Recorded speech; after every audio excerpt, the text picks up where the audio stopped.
Hello, everybody, and welcome back to Buckeye Politics. It's me, your favorite Ohioan. Today, we're going to be doing an analysis of last night's primaries, the final primaries of the night, and we're going to be moving on to the general election. The primaries are complete. We know all the candidates, so if you want to see videos like this and a deep dive into the 2022 midterms, please be sure to like and subscribe for more.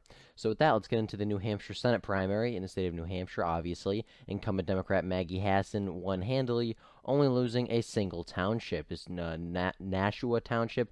She lost to Paul Krautman, who's a little bit more of a, I believe he's a little bit more of a progressive candidate. But as you can see here, incumbent Democrat Maggie Hassan has pretty much united the Democrat base, winning every single township except for a couple who have had no votes in yet.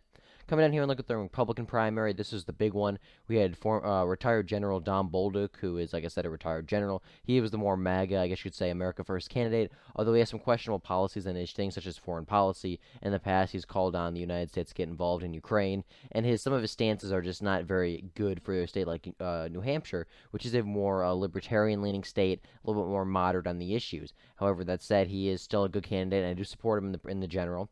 However, in this race, I supported Chuck Morse. The race was honestly looked like a lock for Bolduc. Pretty much every single poll had Don Bolduc winning pretty handily. Chuck Morse only really surged in the last week or so, and even then he was still down by like 10, 15 points.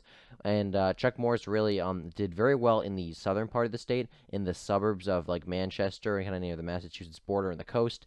These are the more, I guess, Republican-leaning suburbs, although these suburbs tend to be a little bit more, you would think they'd be more moderate, but they were actually pretty Trumpian. But it's interesting to see that Chuck Morse did very well there, considering you'd think Don Bolduc, well, Bolduc was not officially endorsed by Trump. He was the more Trumpian, I guess you could say, leaning candidate. And it's interesting that even though these suburbs tend to be more Republican-leaning and Trumpian, that Morse did very well there.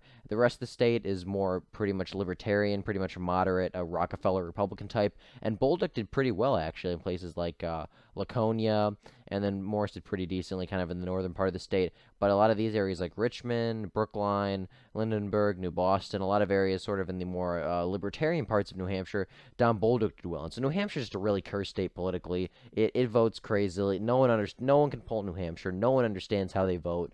But it's just interesting because you think that the suburbs that were more Trumpian would vote for Don Bolduc, and the more rurals, which are more libertarian leaning, would probably vote for Chuck Morse. But no, the exact opposite happened. So I don't have an answer for that. All I know is that Don Bolduc did win this primary very narrowly. It was a lot closer than people expected. Most polls had this race, like I said, with Don Bolduc winning very handily, but it came down to the wire. Chuck Morse did pretty well in the more Trumpian suburbs, and despite that, Bolduc won by about 1,000 votes or so, and about a percentage point.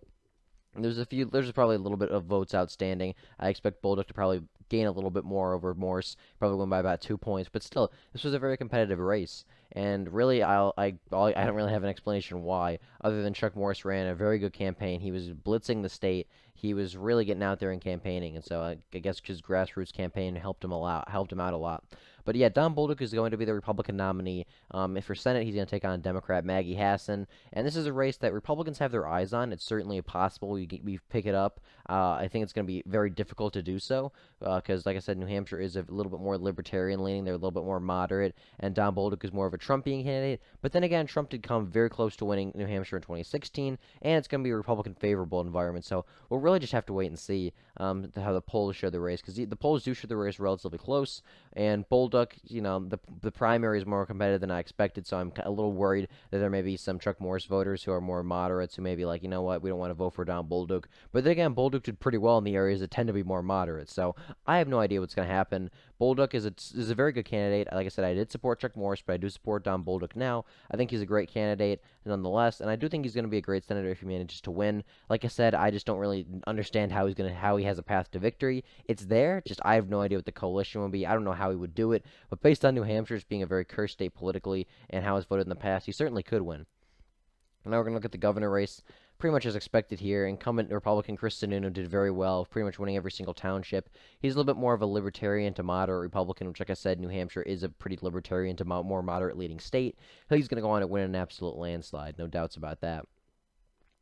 The House primary, this is where we had a couple interesting races. The Republican primary for the first district, which is the more, I guess you could say, Republican-leaning district, although they're both pretty much, like, very competitive, because, like I said, New Hampshire's kind of the swing state, and that is where Caroline Leavitt, who is the first ever Gen Z, I believe, she's a fellow Zoomer, was a very Trumpian candidate. She's worked with the Trump campaign, she's worked with Lee Stefanik, the representative out of New York State, and she actually won this race. Mark Moore is the other Republican, who's a lot more establishment-leaning, he was a lot more moderate, a lot more cringe, to be quite honestly. This guy was a horrible candidate, but he was leading in the polls, and so I was kind of just like, okay, I think he's going to win pretty handily. But no, Caroline Leavitt managed to win by almost 10 points, about 7,000 votes. She won handily. She will go on to face incumbent Democrat Chris Pappas in the general, and I think she's a pretty good chance of winning. I mean, it's going to be a close race. This is a district that is very competitive, and Pappas has been there for a little while. He has a lot of appeal, but I do think Caroline Leavitt is a good candidate, and if anyone's going to win, she would be.